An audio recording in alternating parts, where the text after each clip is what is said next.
Bismillahirrahmanirrahim. Assalamualaikum warahmatullahi wabarakatuh. Innal hamdalillah nahmaduhu wa nasta'inuhu wa nastaghfiruh wa na'udzu billahi min shururi anfusina wa min sayyiati a'malina.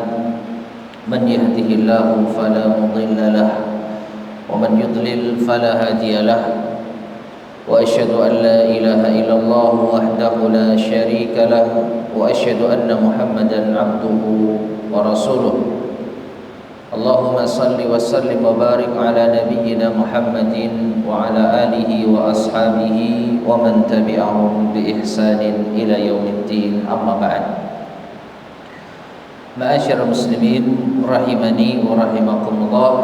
Alhamdulillah, pada malam hari ini kita bisa melanjutkan kembali kajian kita membahas kitab Ahaditsul Akhlaq yang disusun oleh Fadilatul Syekh Abdul Razak Ibn Abdul Muhsin Al-Abbad Al-Badr hafizahumullah ta'ala. Masih melanjutkan bab yang ke-14 atau bagian yang ke-14 tentang keutamaan memaafkan. Pada kesempatan sebelumnya kita telah menyampaikan nukilan dari Syekhul Islam Ibnu Taimiyah rahimahullah ta'ala tentang beberapa perkara yang bisa membantu kita untuk bersabar atas gangguan manusia. Telah kita sebutkan 7 poin ya. Sekarang kita lanjutkan poin yang ke-8. Jadi Syekhul Islam Ibnu Taimiyah rahimahullah menuliskan suatu risalah Qaidatun fis sabr, kaidah di dalam bersabar. Lalu diringkas oleh al-muallif Syekh Abdul Razak hafizahullah taala dan diberi keterangan tambahan ada kurang lebih 14 poin. Ya, 14 hal yang bisa membantu kita untuk bersabar. Sudah kita bahas 7 poin. Sekarang kita lanjutkan poin yang berikutnya. Yang ke-8. Berkata al-muallif hafizahullahu taala, an ya'lama, hendaknya seseorang mengetahui, anna sabrahu, bahwa kesabarannya, ala man adahu, atas orang yang mengganggunya, wa ihtimalahu lahu, dan upaya untuk menahan dirinya, yujibu, itu mengharuskan atau menjadi sebab ruju'a khasmihi an zulmihi, orang yang mengganggunya itu rujuk dari kezalimannya, wa nadamatahu, menjadi menyesal, wa i'tizarahu, dan meminta uzur, walau man nasilahu, dan juga manusia menjadi mencacinya, fayaudu ba'da idzaihi lahu, sehingga setelah ia mengganggu kita, setelah ia mengganggu orang tersebut, ia menjadi apa? Mustahyian, malu. Ya, mustahyian minhu, ia menjadi malu kepadanya. Nadiman ala ma fa'ala, menyesal atas apa yang ia lakukan. Bal yasiru muwaliyan lahu, bahkan bisa menjadi teman dekatnya. Wa hadza makna qaulihi ta'ala, dan inilah makna dari firman Allah Ta'ala itu dalam surat Fussilat ayat 34-35. Allah berfirman, idfa billati hiya ahsan, balaslah dengan yang lebih baik. Kalau ada orang yang memperlakukan kita dengan tidak baik, maka balaslah dengan yang lebih baik. Fa idzal ladzi bainaka wa bainahu adawatun ka'annahu waliyyun hamim, maka jika seandainya antara dirimu dan dirinya terjadi permusuhan, kalau engkau membalas keburukan dengan kebaikan, maka seakan-akan ia nanti akan menjadi teman setia. Yang dulunya musuh sekarang bisa menjadi teman setia. Wa ma yulaqaha illal ladzina sabaru, dan tidaklah hal ini diberikan kecuali bagi orang-orang yang bersabar. Wa ma yulaqaha illa dzu hazzin azim, dan tidaklah ini diberikan kecuali pada orang yang memiliki bagian yang besar. Taib, ma'asyar muslimin rahimani wa rahimakumullah. Jadi tips yang ke-8 atau poin yang ke-8, hal yang bisa membantu kita untuk bersabar atas gangguan manusia, yaitu kita menyadari kalau kita maafkan, kalau kita bersabar, maka orang yang dahulunya mengganggu kita, memusuhi kita, cepat atau lambat dia akan menjadi teman setia kita, orang yang membela kita, atau setidaknya dia akan malu atas perbuatannya. Ya, ia akan menyesalinya, cepat atau lambat. Ya, cepat atau lambat.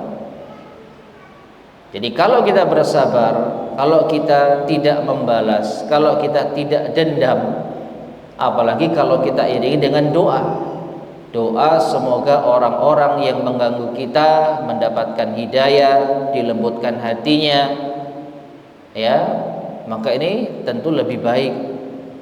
Jadi orang yang dahulunya memusuhi kita, maka dengan kesabaran kita, di antara sebabnya dengan kesabaran kita, maka Allah bisa jadi akan menjadikan dia malu atas perbuatannya, menyesal atas tindakannya, dan bahkan bisa menjadi teman dekat kita. Yang dulunya memusuhi kita, maka bisa jadi teman setia. Ya. Dan sekali lagi ini berdasarkan firman Allah Subhanahu wa taala. Kuncinya apa? Balaslah keburukan dengan kebaikan. Balaslah keburukan dengan kesabaran. Dan Allah tekankan di dalam firman-Nya, wa ma yulaqaha illa alladziina sabaru. Tidaklah mendapatkan hal seperti ini kecuali bagi orang-orang yang bersabar. Ya. Dan sebaliknya bisa kita ambil pelajaran, kalau keburukan itu kita balas dengan keburukan, maka permusuhan ini akan terus-menerus, akan awet, akan berkelanjutan, tidak ada habisnya, hingga salah satu dari mereka menghentikan. Ya, kita yang menghentikan dendam ini atau dia yang menghentikan perbuatannya. Kalau enggak ada yang mengalah, ya sudah, akan terus berlanjut. Tapi kalau salah satu dari kita mengalah, dan lebih baiknya kita yang mengalah. Kita enggak bisa mengatur sikap orang. Kita tidak bisa mengatur emosi orang, tapi kita bisa mengatur emosi kita.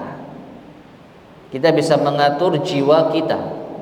Setelah sekian dalil yang kita bacakan tentang keutamaan bersabar, memaafkan, dan ini merasuk di dalam diri kita, lalu kita ambil sikap sabar, tidak dendam, tidak perlu membalas, ya, dan berbesar hati. Ini bisa kita lakukan. Maka dengan sebab inilah insya Allah orang yang memusuhi kita, yang mengganggu kita, cepat atau lambat akan berubah sikap. Minimal dia malu sama kita. Minimal. Ya, gimana enggak malu? Dia menghujat kita, kita diam. Dia mengganggu kita, kita senyum. Dia memfitnah kita, kita tidak membalas. Lama-kelamaan malu dia. Lama-kelamaan malu. Tapi kalau kita lawan, nah dia akan terus-menerus melanjutkan apa? Permusuhannya. Ya. Jadi sekali lagi di antara tips yang bisa membantu kita untuk bersabar atas gangguan orang, yaitu kita menyadari dengan sabar ini insya Allah orang yang mengganggu kita akan menyesal dan malu. Taib, itu yang ke-8. Yang ke-9,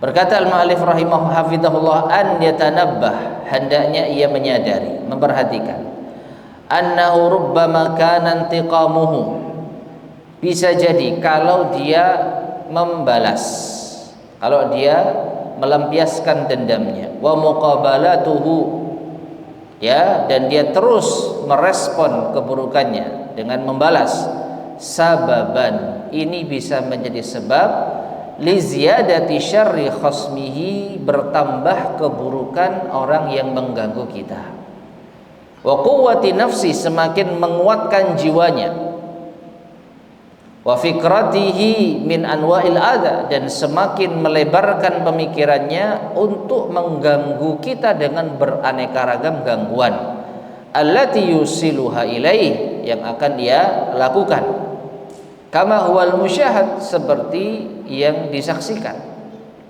sebagaimana yang banyak disaksikan. Fa idza sabara, tapi kalau dia bersabar, wa'afa, memaafkan, amina min hadzal dharar, maka dia akan aman dari bahaya ini. Wal aqil, dan orang yang berakal, la yakhtaru, tidaklah memilih a'dhamad dhararaini, memilih madarat yang terbesar, bidafi adnaha, dengan mencegah madarat yang terkecil.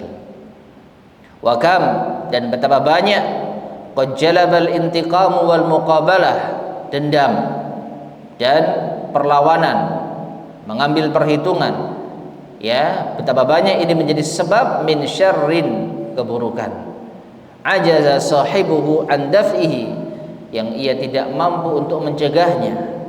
Wa kam, betapa banyak, qad dhahabat nufus, hilang nyawa, wa riasat, ya, kepemimpinan, kekuasaan, wa amwal, dan harta. Lau afal mazlumu, seandainya orang yang terzalimi memaafkan, la baqiyat alaih, tentu itu semua akan, ya, ada padanya, tidak hilang. Tapi masyarakat muslimin rahimani wa rahimakumullah, jadi hendaknya kita berpikir, kalau kita melampiaskan dendam kita, kalau kita menuntut balas, maka ini bisa menjadi sebab keburukan itu terus berlanjut dan bertambah, ya. Dan ini ada kaitannya dengan hal yang kita sebutkan sebelumnya. Apa? Tidak ada habisnya.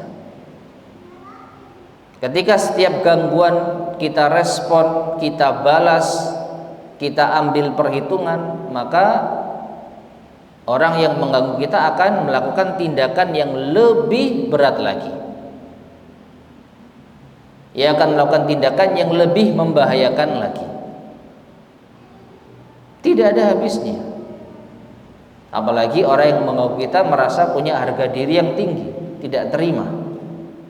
Kita balas gak terima, balas lagi dengan yang lebih berat. Kita balas, maka dia membalas lagi dengan yang lebih besar. Terus seperti itu, tidak ada habisnya. Bahkan bisa jadi dengan kita membalas, madarat yang lebih besar itu justru ada. Kita ambil contoh awalnya mungkin hanya adu mulut, ya, orang menghina kita, mencela kita, mengolok-olok kita. Kalau saja kita diam, ya sudah, maafkan, abaikan, sabar, mungkin selesai di sini. Mungkin selesai di sini. Kita tidak kehilangan waktu, tidak kehilangan harta, tidak kehilangan jiwa, tidak kehilangan, ya, kedudukan. Tapi begitu kita membalas, ketika kita menunaikan atau yaitu melakukan dendam, ya, menuntut balas, maka pihak yang menggolimi kita, yang menyakiti kita, akan merespon dengan yang lebih berat lagi. Yang awalnya hanya ucapan, sekarang sudah mulai main tangan, misalkan, ya, kita nggak terima, sana main tangan, sini main tangan, ya, maka berlanjut, ya. Yang awalnya mereka sana main tangan, sekarang sudah lebih berat lagi. Na'udzubillah min dzalik, ambil senjata misalkan. Maka yang awalnya kita bisa meredam madarat ini seminimal mungkin dengan bersabar, memaafkan, tapi tetap terjaga nyawa kita, harta kita, waktu kita. Nah, gara-gara kita membalas, gara-gara kita mengikuti emosi kita, maka bisa jadi justru lebih parah yang akan kita dapatkan. Ya, jadi hendaknya kita berpikir, kalau kita balas, maka apakah madaratnya lebih besar? Kalau lebih besar, sekali lagi sayangi apa? Nyawa kita, sayangi harta kita, sayangi waktu kita. Toh itu hanya sekilas, sepintas, ya. Dan ini seringkali terjadi karena emosi sesaat. Ya, kehidupan di jalan, di luar, tiba-tiba ada yang mengganggu, tiba-tiba ada yang mengata-ngatai, tiba-tiba ada yang mengolok-olok kita. Kalau kita diamkan saja, kita sabar, kita memaafkan, selesai urusan sampai di sini. Ya, dan sudah kita sampaikan hadis Nabi SAW, wa mazadallahu abdan bi'afin illa izzan. Kita memaafkan, kita bersabar, itu bukan hina, justru mulia. Kata Nabi SAW, tidaklah Allah menambah seorang hamba dengan kesabarannya, ya, dengan pemaafannya, melainkan semakin mulia. Ya, yang orang lihat kita mungkin terasa hina, dipermalukan, direndahkan, tapi di sisi Allah kita mulia. Mana yang kita pilih? Mana yang kita harapkan? Apakah pandangan orang? Apakah penilaian orang atau penilaian Allah Subhanahu wa taala? Maka orang yang berakal lebih memilih penilaian Allah dibandingkan dengan penilaian manusia. Ya, jadi sadari, kalau kita respon, kalau kita balas, kalau kita teruskan, maka justru madaratnya akan lebih besar. Nah, ini bisa membantu kita untuk bersabar. Berikutnya yang ke-10. Anna man i'tadal intiqam wa lam yasbir. Perhatikan ini. Di antara perkara penting. Barang siapa yang biasa membalas dendam dan tidak bersabar, la budda an yaqa'a fi dzulmi, maka hampir pasti dia terjatuh pada kezaliman. Perhatikan, awalnya kita berada di pihak yang terzalimi. Kita disakiti, kita dihina, kita dicaci, kita dimaki, bahkan mungkin kita dilukai. Ya, ada katakanlah kontak fisik lah. Awalnya kita berada di pihak yang terzalimi. Tapi kalau kita balas dendam, maka hampir pasti kita akan terjatuh pada kezaliman. Bagaimana penjelasannya? Fa innan nafsa, karena sesungguhnya jiwa itu la taqtasiru, tidak pernah merasa cukup ala qadril adlil wajibilaha, hanya dengan sekedar membalas dengan asas keadilan. Ya, jiwa tidak pernah puas kalau hanya membalas sesuai dengan kadar yang kita terima. La ilman wala iradatan. Jiwa ini tidak bisa mengetahui secara pasti dan juga tidak bisa mengatur kehendak kita. Kenapa?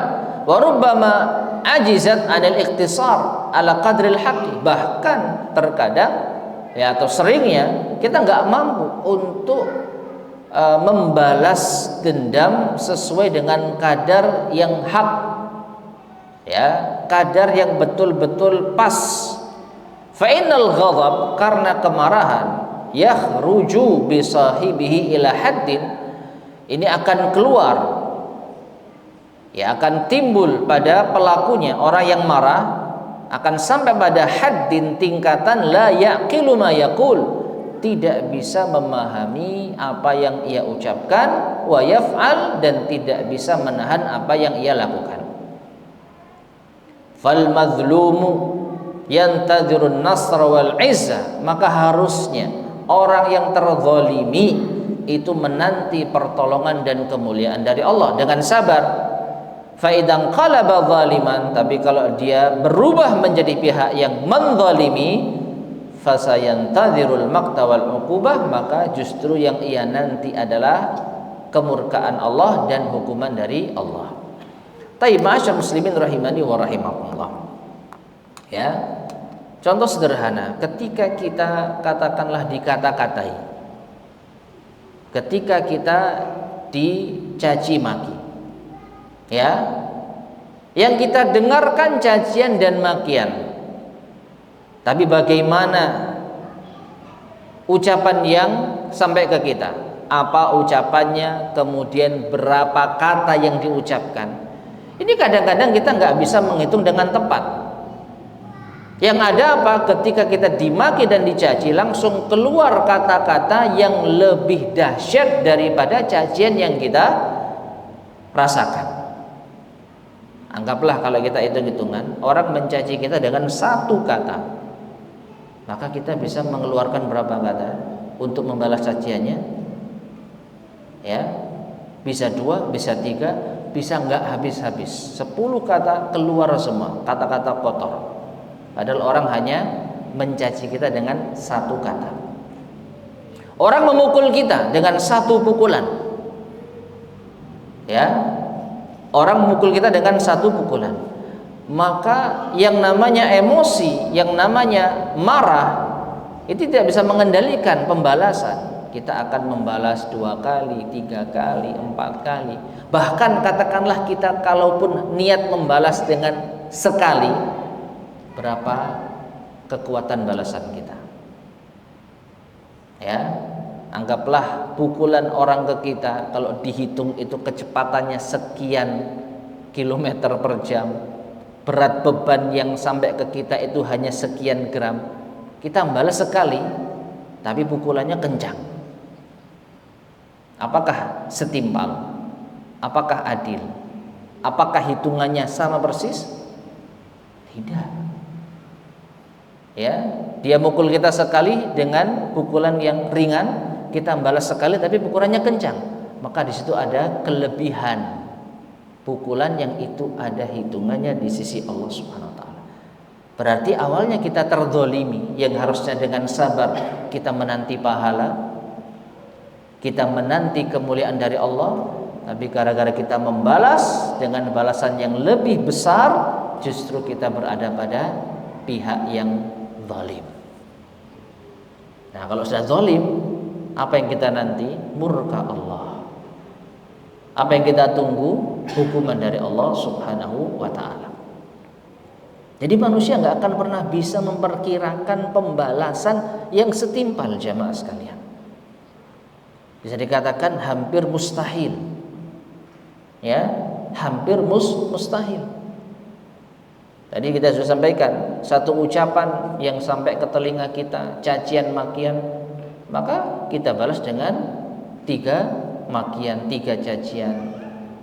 Ya, kalaupun kita balas dengan sama, intonasinya seberapa, volume suaranya sebesar apa. Orang mengatakan kepada kita, misalkan mengata-ngatai kita dengan suara yang pelan, satu ucapan, tapi itu menyakitkan kita, langsung kita balas dengan satu ucapan yang lebih kencang sampai telinganya peka mungkin. Apa nggak zalim kita? Ya. Maka gimana supaya kita tidak menjadi pihak yang zalim? Jangan balas, maafkan. Ya, kalau kita tidak mau, tidak sanggup mempertanggungjawabkan kezaliman kita, maka lebih baik kita maafkan.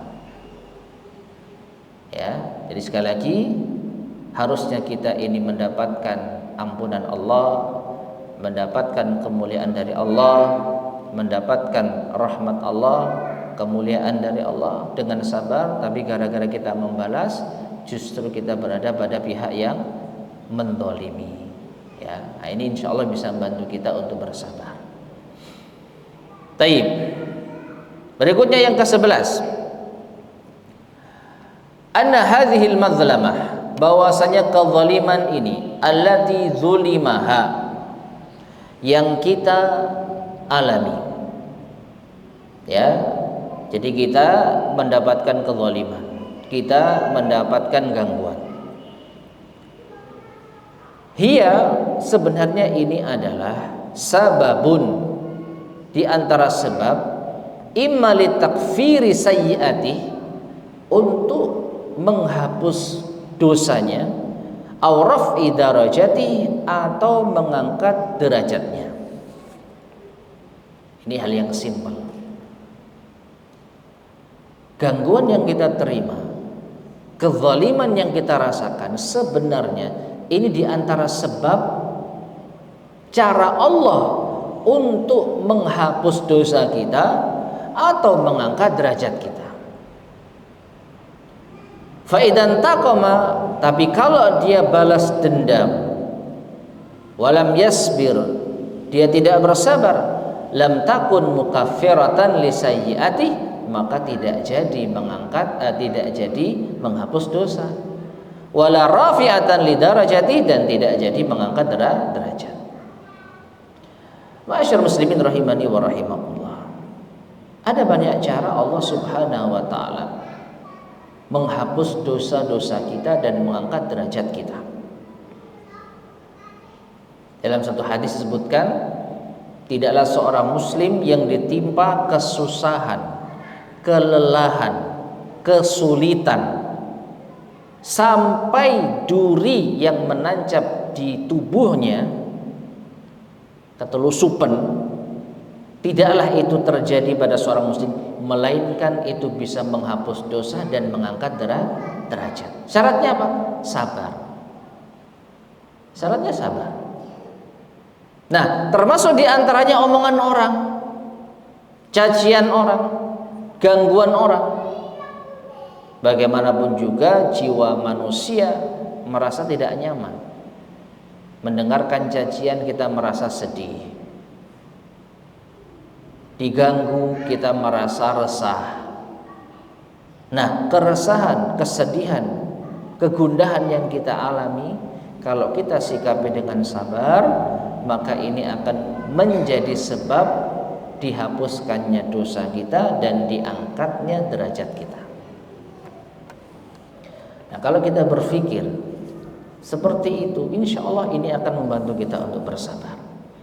Tapi kalau kita turuti emosi kita, kita balas, kita ambil perhitungan, maka yang harusnya dosa kita itu dimaafkan, dosa kita dihapuskan, maka nggak jadi. Ya, derajat kita yang harusnya dinaikkan oleh Allah, maka nggak jadi diangkat. Karena apa? Karena kita tidak memanfaatkan momen itu untuk bersabar. Ya, sekali lagi cara Allah bermacam-macam. Allah mengangkat derajat hamba dengan berbagai macam cara. Allah menghapus dosa hamba-hambanya dengan berbagai macam jalan. Di antaranya dengan menerima gangguan. Ya, maka bisa kita lihat bagaimana Rasulullah SAW mendapatkan kemuliaan sedemikian rupa ini, karena beliau tidak pernah marah, tidak pernah emosi, tidak pernah dendam tatkala beliau diganggu, tatkala beliau mendapatkan ujian berupa cacian, makian, hinaan, dan lain sebagainya. Maka dosa-dosa beliau diampuni Allah, derajat beliau diangkat oleh Allah Subhanahu wa taala. Di antara sebabnya karena beliau memaafkan, beliau bersabar. Ini yang ke-11. Kemudian yang ke-12, anna afwahu wa sabrahu, bahwasanya tatkala ia memaafkan dan bersabar, min akbaril jundi lahu ala khasmih, ini diantara pasukan terbesar atas orang yang mendoliminya, atas musuhnya. Artinya pasukan kita untuk melawan musuh yang paling besar, yang paling kuat itu sabar dan memaafkan.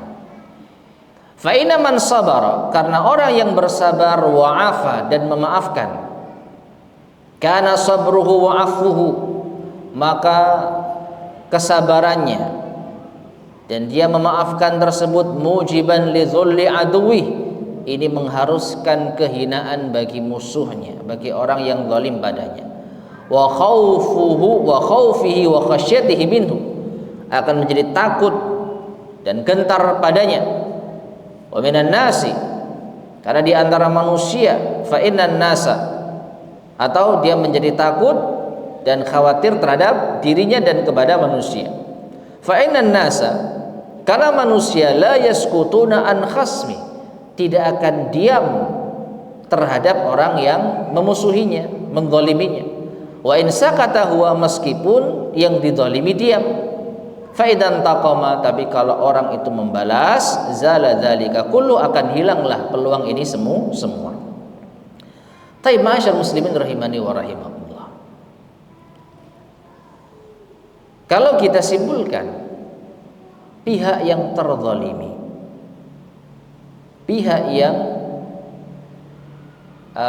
diganggu, atau pihak yang mendapatkan ujian, ini lebih mendapat simpati manusia, ya. Dan ini kita saksikan, ya. Di era sekarang, di medsos, orang kalau terzalimi, orang kalau mendapatkan perlakuan buruk, masya Allah, dapat simpati yang luar biasa dari manusia, ya. Apalagi kalau dia betul-betul bersikap baik, dia bersabar, dia maafkan, maka ini akan menjadi senjata terkuatnya.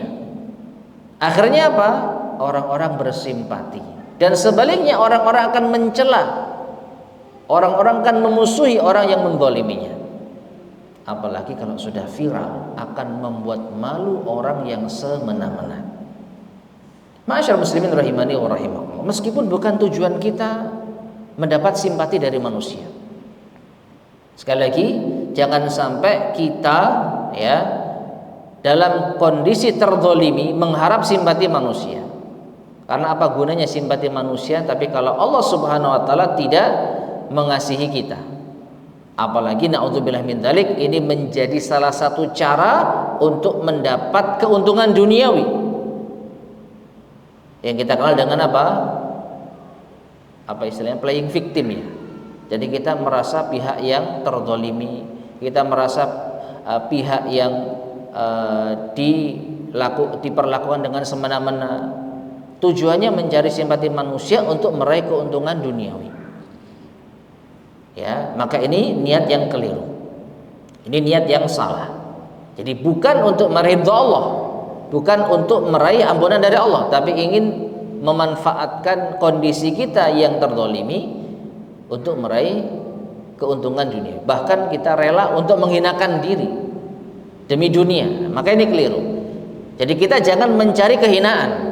Kalau bisa ya jangan sampai kita dicela orang, jangan sampai kita diganggu orang, jangan sampai kita menjadi sebab orang menghina, mencela, menyakiti kita. Sebisa mungkin kita hindari hal-hal yang bisa membuat orang lain itu menyakiti kita. Tapi kalau sudah kita dapatkan,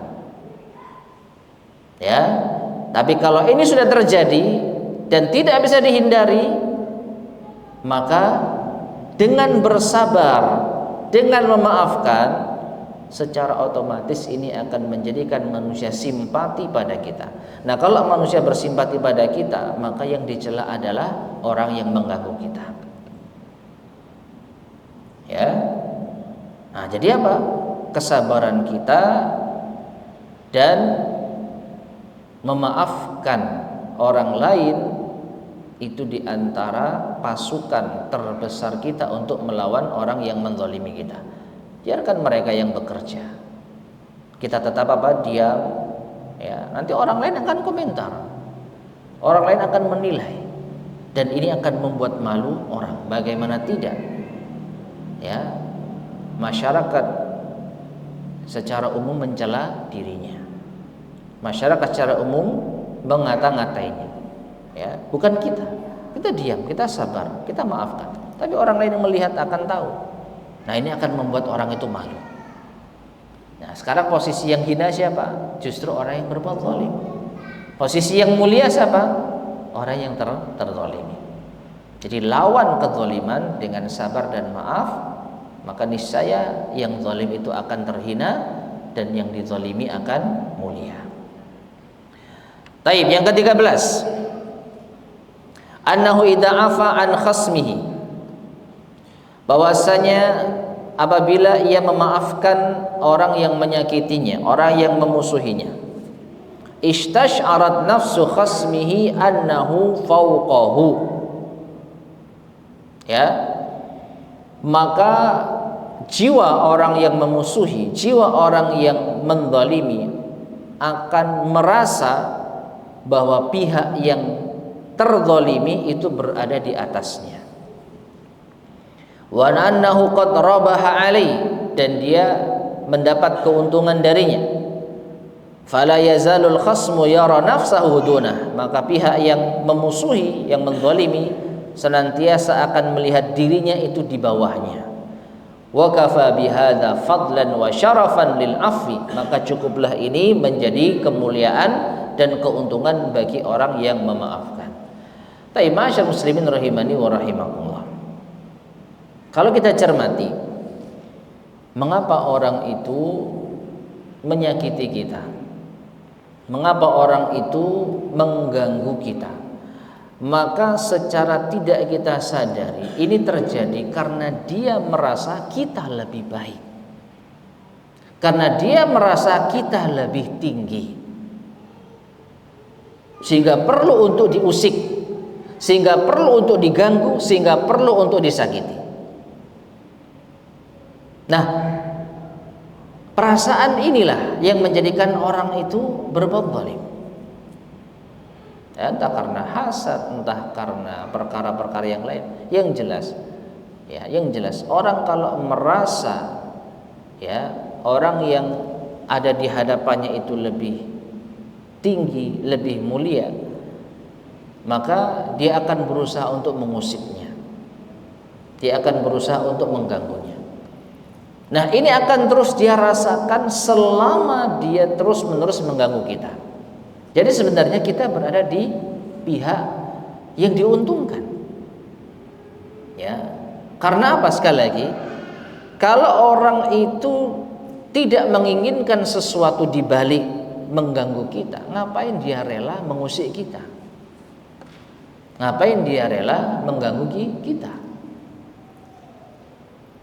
Ya. Perbuatan dia yang tidak baik kepada kita menunjukkan dia merasa kita lebih baik darinya. Nah, sehingga kalau kita membalas, kalau kita merespon, nah baru dia merasa sekarang kamu di bawahku. Tapi kalau kita sabar, nah, dia akan semakin merasa kita di atasnya. Jadi sekali lagi, jiwa ini akan senantiasa mengusik orang yang lebih baik daripada kita. Kalau orang itu lebih buruk daripada kita remehkan, nggak akan kita perhitungkan. Ya, ucapan orang-orang yang mungkin tidak diperhitungkan nggak akan masuk ke telinganya. Tapi kalau yang menyakiti dia itu orang yang lebih utama, baru dia merasa ini harus dijatuhkan, ini harus diganggu, ini harus diusik. Jadi sekali lagi, kalau kita diganggu orang, maka secara tidak langsung ini menunjukkan dia merasa kita lebih baik dari dirinya. Maka jangan kita turunkan derajat kita dengan membalasnya. Jadikan kita tetap lebih baik dari dirinya. Wallahu a'lam. Dan yang terakhir, yang ke-14, annahu idza afa wa safaha, bahwasanya apabila ia memaafkan dan berlapang dada, kanat hadhihi hasanatan, maka ini adalah satu kebaikan. Fatuwallidu lahu hasanatan ukhra, maka satu kebaikan ini akan melahirkan kebaikan lainnya. Wa tilkal ukhra tuwallidu lahu ukhra, dan kebaikan yang lainnya akan melahirkan kebaikan lainnya, dan seterusnya. Wa halumma jarran, dan ini berlaku seterusnya. Fala tazalu hasanatuhu fi mazid, maka kebaikan-kebaikannya akan senantiasa bertambah. Fa inna min thawabil hasanah al hasanata ba'daha, karena sesungguhnya di antara balasan dari satu kebaikan adalah kebaikan setelahnya. Kama anna min iqabis sayyi'ah as-sayyi'ata ba'daha, sebagaimana balasan atau hukuman dari keburukan adalah keburukan setelahnya. Ya. Jadi ini satu kaidah. Kebaikan akan melahirkan kebaikan yang lain. Keburukan akan melahirkan keburukan yang lain. Dan ini sering disampaikan oleh para ulama kita. Kita ambil contoh jujur. Jujur. Ini kebaikan. Maka apapun yang didapatkan dari kejujuran akan melahirkan kebaikan yang lainnya. Sebaliknya dusta, keburukan. Ya, maka satu kedustaan ini bisa berakibat kedustaan-kedustaan berikutnya. Selalu seperti itu. Ya. Wa rubbama kana hadza sababan linajatihi. Bahkan terkadang ini bisa menjadi sebab kesuksesannya, keselamatannya. Wa sa'adatihil abadiyah, dan kebahagiaannya yang abadi. Fa idan taqama wa intasara zala dzalik. Tapi kalau ia membalas, ia mengambil perhitungan, hilanglah ini semua. Ma'asyiral muslimin rahimani wa rahimakumullah. Jadi memaafkan itu satu kebaikan, dan kebaikan itu akan melahirkan kebaikan yang lain. Terus menerus seperti ini. Dan sebaliknya, membalas, tadi sudah kita sampaikan, orang kalau membalas pasti ada kezaliman, karena dia tidak bisa membalas dengan yang setara, dengan yang sama, pasti ada kelebihannya. Ya, jadi membalas ini akan menjadi sebab satu keburukan, dan satu keburukan akan melahirkan keburukan-keburukan yang lainnya. Nah, jadi sekali lagi, ma'asyiral muslimin rahimani wa rahimakumullah, setidaknya 14 poin ini kalau kita benar-benar renungkan, silakan kita mau menekankan poin yang keberapa, ini akan membantu kita untuk bersabar. Ini akan menolong kita untuk bersabar. Jadi apa yang kita terima dari gangguan, dari hal-hal yang menyakitkan kita, kalau kita maafkan dan kita bersabar, maka ini yang paling baik, ini yang paling utama. Meskipun sudah kita sampaikan secara asal, kita boleh membalas, tapi harus ingat dengan yang serupa. Tapi yang lebih baik adalah memaafkan dan bersabar. Wallahu a'lam. Sudah masuk Isya? Baik, silakan adzan terlebih dahulu, lalu kita lanjutkan sedikit, lalu kita akhiri insyaallah. Bismillahirrahmanirrahim. Ma'asyiral muslimin rahimani wa rahimakumullah. Setelah Syekh Abdul Razak hafizahullah taala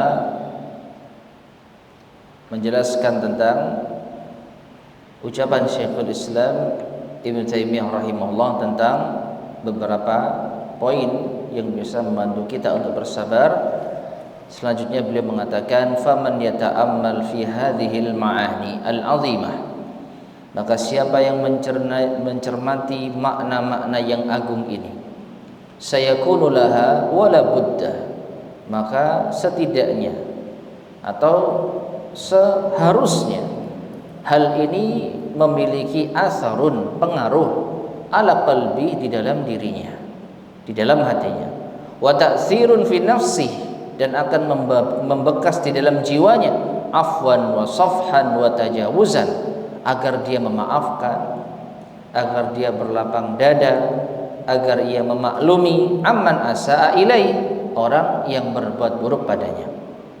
Wa hadza khairun lil abdi, maka ini lebih baik bagi seorang hamba, min baqa'i syahna'i wal adawah, daripada terjadinya permusuhan dan kebencian terhadap sesama muslim. Ma'asyiral muslimin rahimani wa rahimakumullah. Jadi dari 14 poin yang disebutkan di sini, maka setidaknya ini memiliki pengaruh. Ya, harusnya ini memiliki pengaruh pada diri kita untuk bisa lebih bersabar dan bisa lebih memaafkan orang. Mungkin kita dulunya orang yang suka dendam, tapi dengan penjelasan ini diharapkan semestinya ya berkurang sifat pendendam kita, atau bahkan kita sudah terbiasa untuk bersabar dan memaafkan, Masya Allah, maka dengan penjelasan ini kita lebih meningkatkan kesabaran dan lebih meningkatkan sikap memaafkan kita.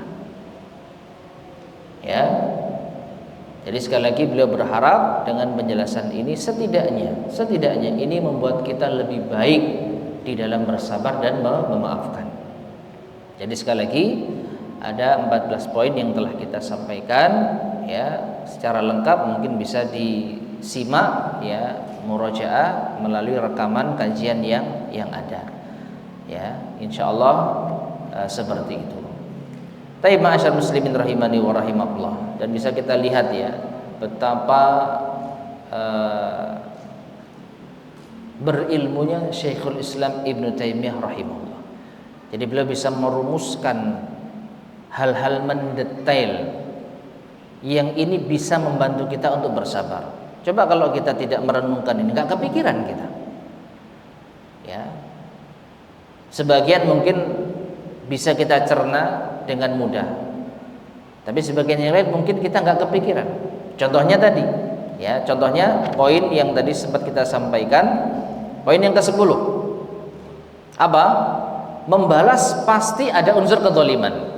Mungkin kita tidak berpikir kok bisa, tapi ternyata penjelasannya atau realnya itu benar-benar, detailnya itu benar-benar kita apa? Rasakan. Ya, awalnya kita berada di pihak yang terzalimi, tapi gara-gara membalas maka kita berganti menjadi pihak yang menzalimi. Tidak bisa dihindarkan. Dan tadi sudah kita contohkan dengan jelas, satu hinaan yang sampai ke telinga kita bisa kita balas dengan beberapa kalimat hinaan yang lebih panjang, yang lebih dahsyat. Satu pukulan yang kita terima bisa kita balas dengan 2 pukulan, 3 pukulan. Awalnya kita pihak yang terzalimi, gara-gara membalas kita jadi pihak yang menzalimi. Bahkan sampai pun kalau kita berharap, kalau kita merasa bisa membalas dengan setara, nggak mampu kita. Satu pukulan, seberapa cepat pukulan itu, seberapa berat pukulan itu, seberapa menyakitkan pukulan itu, kita nggak bisa menyamakan secara persis. Maka mau tidak mau dengan membalas, ya, maka kita akan terjatuh pada kezaliman. Nah, ini betul-betul dipikirkan oleh seorang Syekhul Islam Ibnu Taimiyah rahimah, dan ini insya Allah bisa membantu kita untuk menahan emosi sehingga kita bisa lebih bersabar dan memaafkan orang-orang lain. Wallahu taala a'lam bishawab. Taib, ya, ma'asyar muslimin rahimani wa rahimakumullah, ini yang bisa kita sampaikan pada kesempatan di malam hari ini. Insya Allah akan kita lanjutkan pada kesempatan berikutnya biidznillah subhanahu wa ta'ala. Baik, sebelum kita akhiri, silakan kalau ada yang tanyakan. Tentang kesabaran, Ustaz. Nggih. Allah memberikan pahala yang sangat besar sampai tidak terbatas masalah kesabaran. Ya. Yang kedua, masalah puasa, pahalanya tidak terbatas. Tapi yang saya tanyakan ini, mungkin ada yang mungkin pahalanya lebih bagus, lebih sesuai dengan momen saat dunia sekarang ini sangat panas, bisa mendamaikan antara Amerika dengan Iran. Seandainya ada orang yang bisa memberikan apa perdamaian itu, apakah dia akan mendapatkan pahala yang lebih besar seperti kesabaran? Momennya sekarang kan dunia lagi panas. Baik.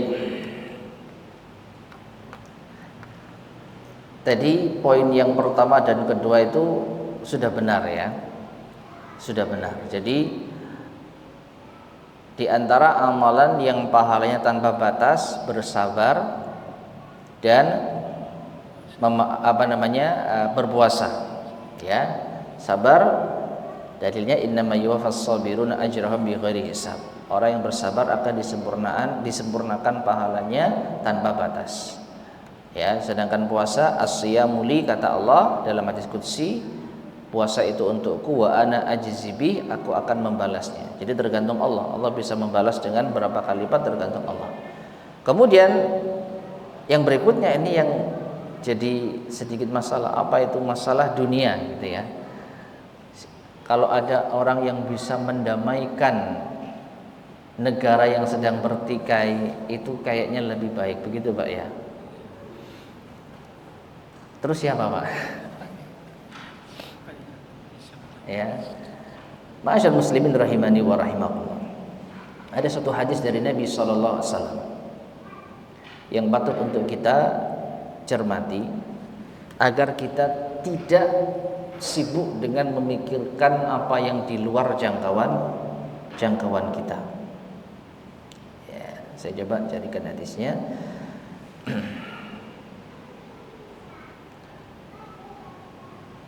Jadi dalam satu hadis ada seorang sahabat yang bertanya, ya, kalau terjadi fitnah melanda, tentu fitnah itu di luar, bukan di dalam. Maka Nabi SAW mengatakan, al-qa'idu fiha khairu minal qa'im, yang duduk lebih baik dari yang berdiri. Wal qa'imu fiha khairu minal mashi, yang berdiri lebih baik daripada yang jalan. Wal mashi fiha khairu minas sa'i, yang berjalan lebih baik daripada yang berlari. Jadi semakin kita jauh dari fitnah, semakin baik. Maka Nabi SAW mengatakan, ya, kunu akhlasa buyutikum, hendaklah kalian menjadi tikar di rumah kalian. Ya, gimana tikar itu? Tikar itu apa? Membentang di atas lantai. Ini sebuah kiasan, hendaknya kita tiarap. Semakin nggak tahu dunia luar, semakin baik. Ya, bahkan dalam riwayat yang lain Nabi SAW mengatakan, idza ra'aitumun nasa qad marajat uhuduhum, kalau kalian sudah melihat manusia itu sudah melalaikan janji-janji mereka, wa khaffat amanatuhum, amanah mereka sudah rendah, ya, ini berkhianat, itu menyelisih janji, wa kanu hakadha, lalu mereka kondisinya seperti ini, carut marut, ya. Lalu ada yang bertanya, kaifa af'alu inda dzalik, apa yang harus aku lakukan di saat seperti itu? Maka Nabi SAW mengatakan, ilzam baitak, tetap di rumah. Wa amlik alaika lisanak, tahan lisanmu. Wa khud bima ta'rif, amalkan apa yang kau ketahui. Wa da' ma tungkir, tinggalkan apa yang kau ingkari. Dan ini yang penting, wa alaika bi amri khasati nafsik wa da'anka amral amah. Cukup urusi urusan dirimu sendiri, tinggalkan urusan orang lain. Jadi kita nggak usah ngurusi itu Pak. Negara-negara yang bertikai itu bukan urusan kita, ya. Jadi itu bukan urusan kita. Kita memikirkan diri kita saja. Gimana sholat kita? Masih bisa ke masjid? Masih bisa? Ya sudah, ke masjid kita. Kita bisa makan meskipun dengan harga yang tinggi, masih kebeli. Ya sudah, beli sebisanya. Kita masih bisa mendampingi anak, istri, cucu. Alhamdulillah, ya sudah. Ini yang kita lakukan yang jelas. Urusan orang di luar, negara bertikai, tinggalkan. Kalau mereka damaikan enak dunia, ya, tapi nggak berdampak langsung ke kita, ngapain kita ngurusi? Jadi berpikir yang jelas-jelas saja. Jadi kalau dunia sudah kacau, kata Nabi SAW, tetap di rumah, tahan lisan, ya, kerjakan yang engkau tahu, tinggalkan yang engkau ingkari. Wa alaika bi amri khasati nafsik. Lihat, urusi urusan dirimu sendiri. Wa da'anka amral amah, tinggalkan urusan umum. Ya, jangankan urusan negara lain, urusan tetangga kita nggak perlu tahu kita. Apalagi negara yang nggak kenal kita, kita pun juga nggak kenal. Ya. Jadi lebih baik kita batasi informasi supaya nggak masuk ke pikiran kita. Akhirnya kita kehilangan pikiran yang lebih bermanfaat. Ya, wallahu a'lam bishawab, ya. Jadi ini mungkin sekedar nasihat yang bisa kita sampaikan dari Nabi SAW. Kalau dunia damai, alhamdulillah. Tapi kalaupun tidak damai, ya kita ini siapa? Maka kita mending ngurusi diri kita. Selama kita masih bisa menjalankan kehidupan dengan baik, ya syukuri. Ya, syukuri. Nikmati. Kalau sudah kena kita, nah baru kita bersabar. Ya, mungkin seperti itu ya. Ya, nggih, afwan. Wallahu a'lam bishawab.